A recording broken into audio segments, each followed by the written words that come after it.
I'm going to do this video for several people, but so I'll have a template for this.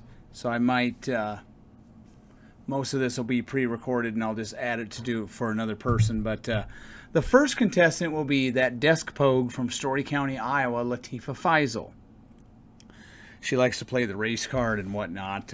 This data makes her uncomfortable, and she will not debate it with me or anybody else. But here's the data. All the gory data.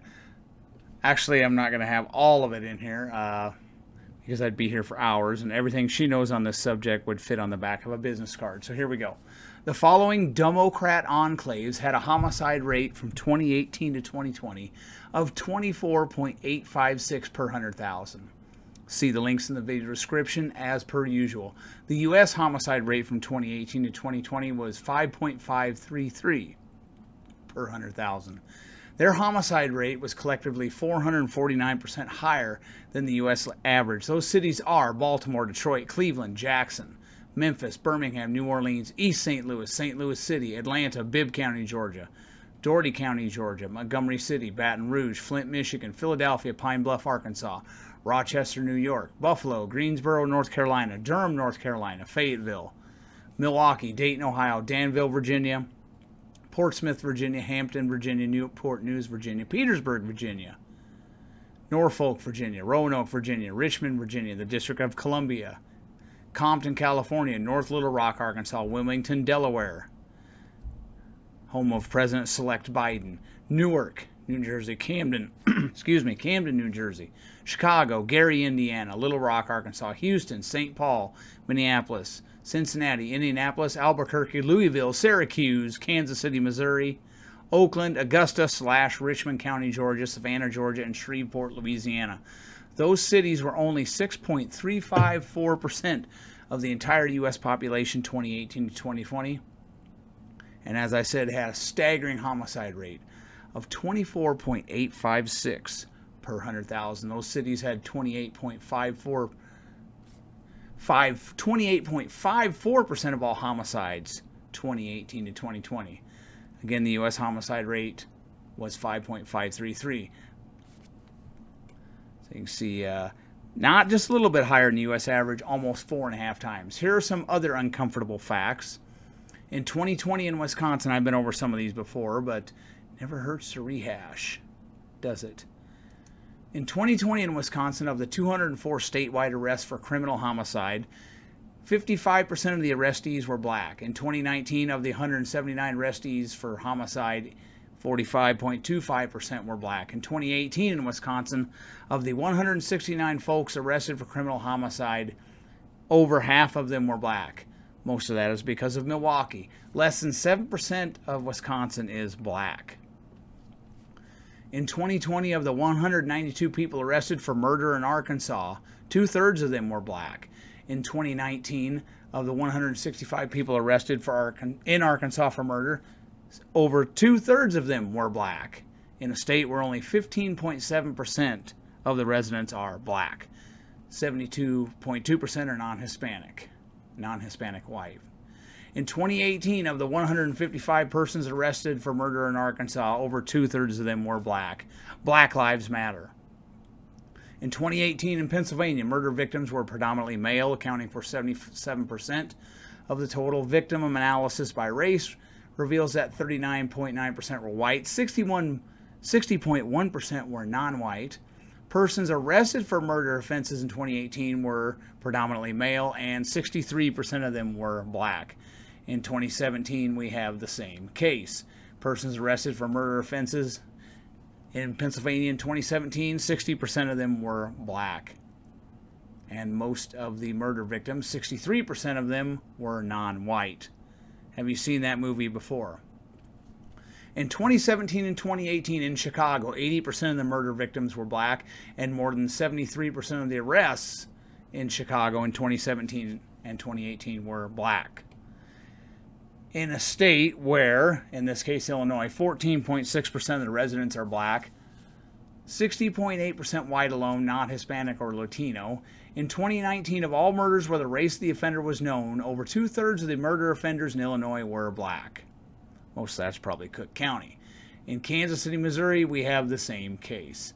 77% of the victims were black, and 56% of the suspects were black in 2019. In 2020, 60% of the criminal homicide victims were 34 years of age under. 72% of them were black. This is the victims, and 61% of the suspects were black.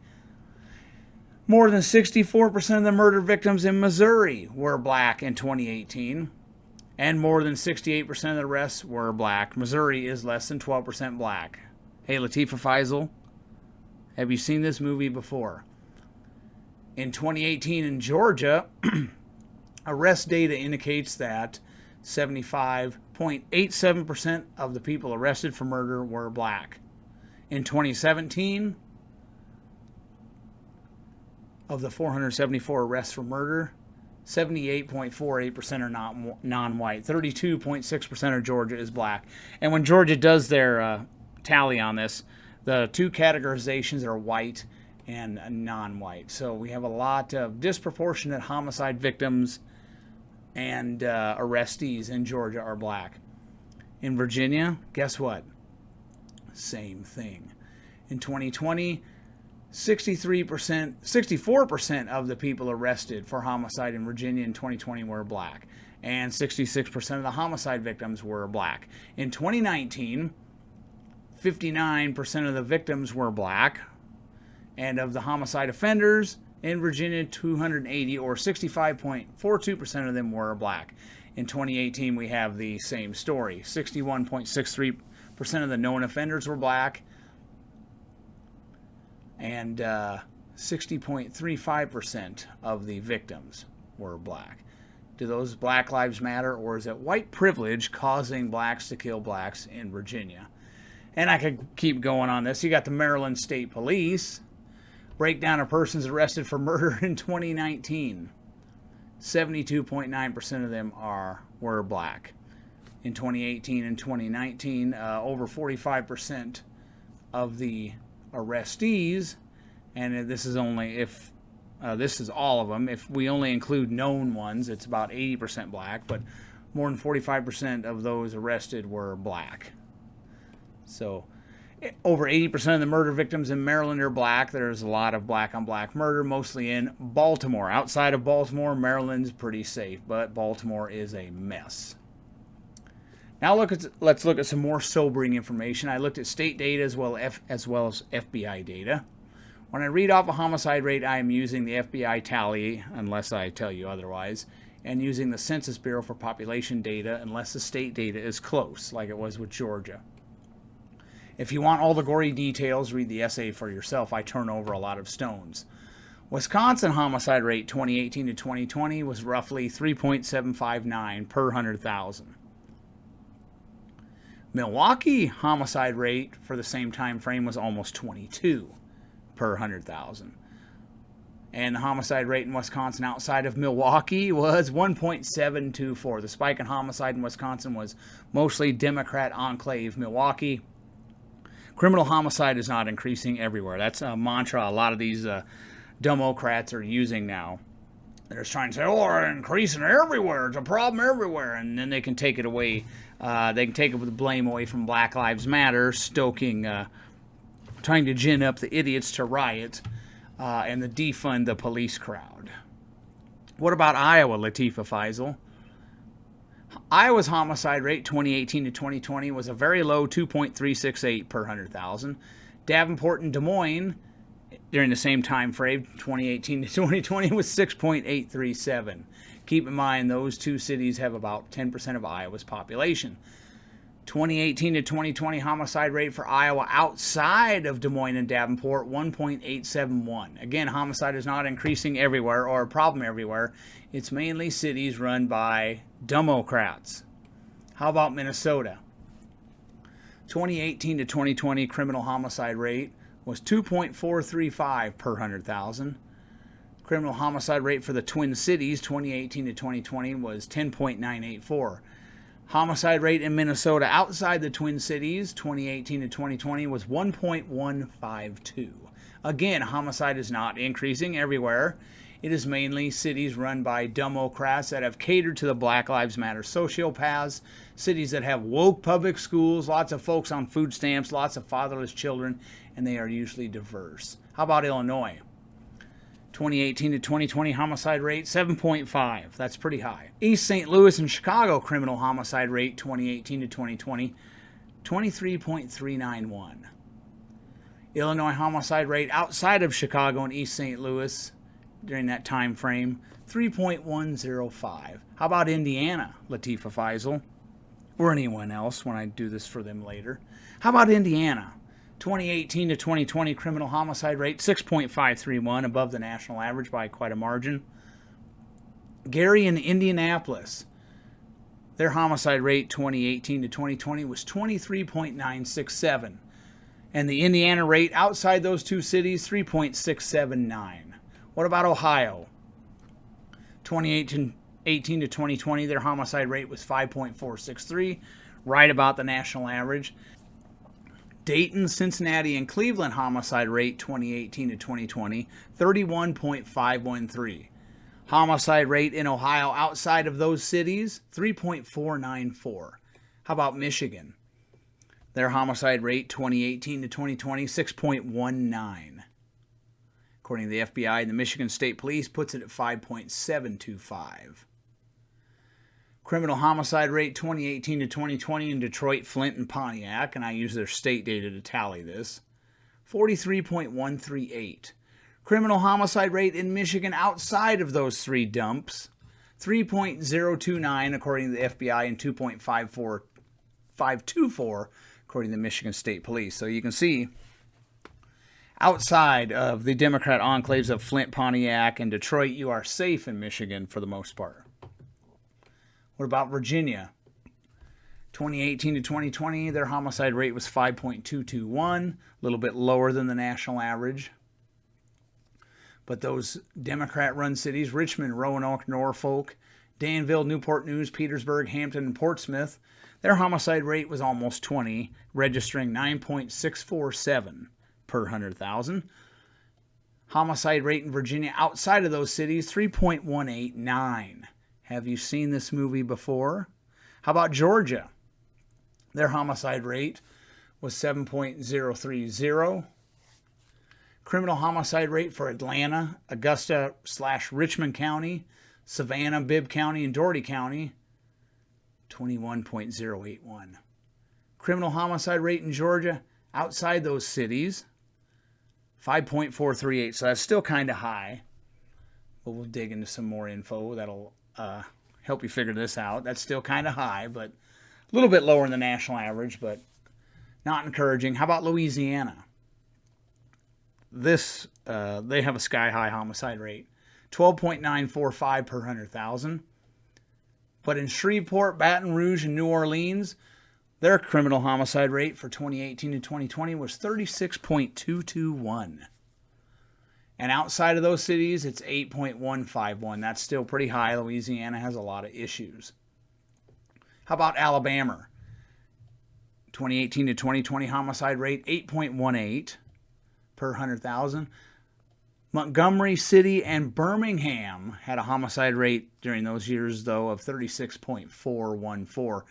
And the homicide rate in Alabama outside those two cities, 5.685, just a skosh above the national average. For counties in Michigan, and I did this too, you'll find this interesting, I did.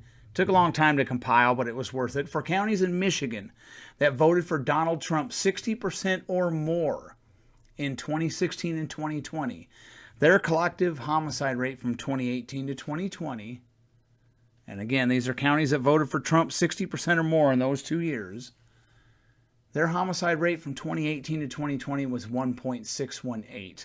Notice the difference from the uber Democrat areas of Michigan versus the uber Republican areas. Now let's do Missouri. All counties that voted for Donald Trump 66% or more, because he won Missouri by such large margins. Counties that voted for him 66% or more in 2012 and 2016. You know what their homicide rate was? From 2018 to 2020, 1.814. That is much lower than the homicide rate in Missouri outside of St. Louis City and Kansas City. The uber Republican Donald Trump counties in Missouri are not spiking homicide rates. Missouri's homicide rate as a state from 2018 to 2020 was 10.3. And those two cities, Kansas City and St. Louis City, are causing it to go up. They're a drag. Counties in Arkansas that voted 66% or more for Donald Trump in 2020 and 2016, their homicide rate was 4.583 per 100,000. Again, counties in Arkansas that voted for Donald Trump 66% or more in 2012 and 2016 had a homicide rate of 4.583 from 2018 to 2020. That's lower than the state average. That's much lower than Pine Bluff, North Little Rock, and it's lower than the average outside those cities. Because there's a few other counties that see now Biden won, and a couple of them that were, closely contended. So you can see again, it's the uber Donald Trump areas of Arkansas aren't causing the homicide rate to go up there. And when you look at Arkansas's data, most of their homicide is black on black. Surprising. Counties in Minnesota that voted 60% or more for Donald Trump in 2016 and 2020 had a 2018 to 2020 collective homicide rate of only 0.98 per 100,000, a far cry from what is happening in the Twin Cities, and a far cry below the Minnesota state average, as well as the average outside the Twin Cities. Counties in Georgia that voted 60% or more for Donald Trump in 2020 and 2016. I was only able to do this for 2 years because their 2020 data is not out yet. But the counties in Georgia that voted 60% or more for Trump in 2020 and 2016, their homicide rate in 2018 and 2019, again, because Georgia's 2020 data is not out, who knows when, but that average was only 2.414 per 100,000. So that's much lower than the average in Atlanta, Richmond County, Savannah, Bibb County, and Dougherty County, and lower than the average outside those areas that are Democrat-run and struggling. Almost done, folks. Almost done.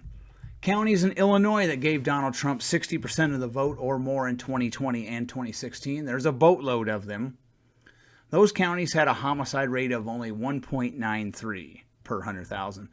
This is much lower than the Illinois total en masse, and much lower than the homicide rate in Illinois outside of Chicago and East St. Louis. How about Pennsylvania? The homicide rate in Pittsburgh and Philly, two very deep Democrat areas, homicide rate in Pittsburgh and Philly 2018 to 2020 was collectively 23.767 per 100,000. What about counties in Pennsylvania that voted 60% or more for Donald Trump in 2016 and 2020?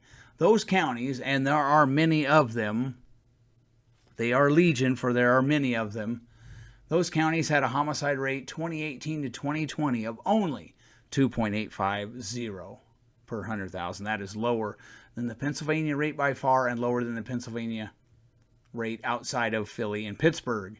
Again, it is not uber Republican areas causing homicide rates to spike, and not counties that are 90% white.